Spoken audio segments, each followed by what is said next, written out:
So on Saturday night, Austin FC played Sporting Kansas City for the fifth time in club history.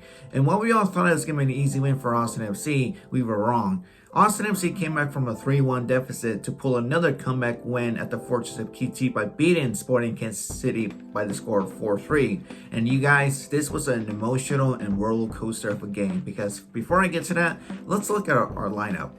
This lineup looks strong again. This was the same lineup we had when we played against San Jose Earthquakes last Saturday, but in that game we had a 3-3 draw. But the one thing that surprised me the most is that we saw Driussi starting in this game, because if you remember, Driussi started and played in the first 30 minutes of the MLS All-Star game, and we all thought to ourselves, he's going to get some resting time because he also suffered a minor groin injury, but he looked really fit in that All-Star game. But still, I'm glad Driussi got some minutes against Sporting Kansas.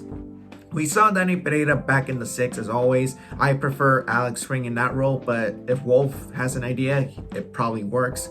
In the front three, we saw Finley starting.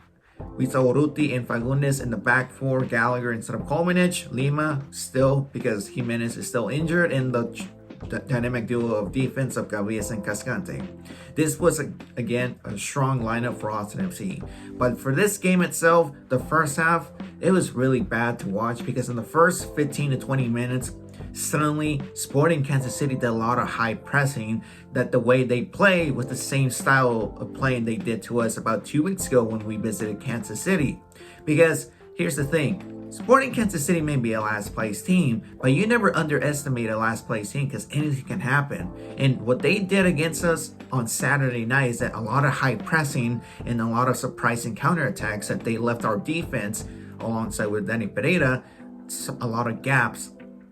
And again, Stu, I love Stu as a goalkeeper, but he needs to act up and be, if he's the last guy on the field, he has to step up and do something magical. But those two goals, the first goal was a mistake. He tried to grab the ball from a free kick, but it rebounded from his hands, letting one of the Sporting Kansas City players score, which it looked like it was offside, but it was given anyways.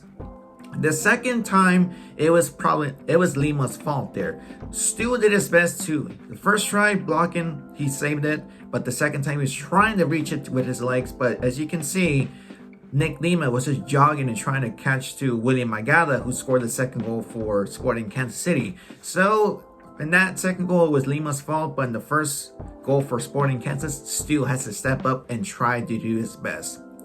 But then after that, we were suffering because every time we play in the first half at the Q2, Austin FC in the first half, they look so confused and they're trying their best. But when it comes to the second half, they look different, drinking, Michael Jordan's Space Jam, secret juice. But whenever Gallagher made his first goal of the season, that gave us hope. But then again, a given penalty kick that Finley gave. Look, Finley, he's been okay. He's been decent this entire season, but in this game, it was really bad for him. And given that, penalty kick for Sporting Kansas City, I'm like, God damn it, why? So, Johnny Russell scored the penalty kick, did a lot of taunting to us, and that's when we realized we had to step up.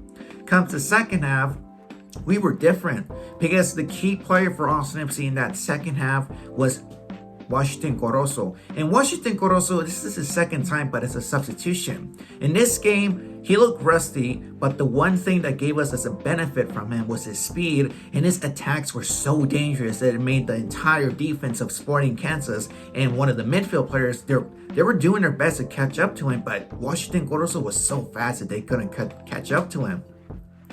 Then comes in Hosen alongside with Felipe. Two key players, I would say, gave us some momentum for Austin FC. When we saw Hosen, I thought to myself, another comeback game? I guess so, because Cascante scored the header, second goal for Austin FC. Cascante has scored 2 goals in 2 matches now. Last week against San Jose and now against Sporting Kansas. But then we saw Felipe do a first touch to Danny Hosen.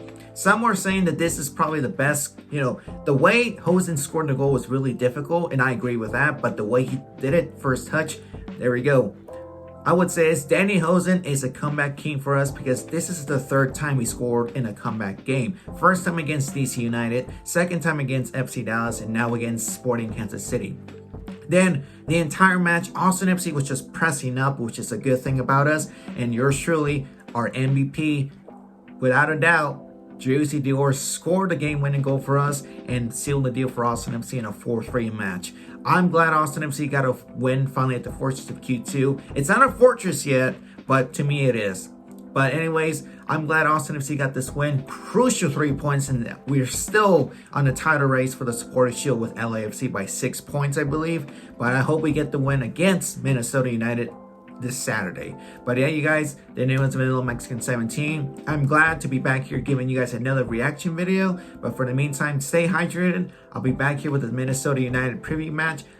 And I'll catch you guys on the next one.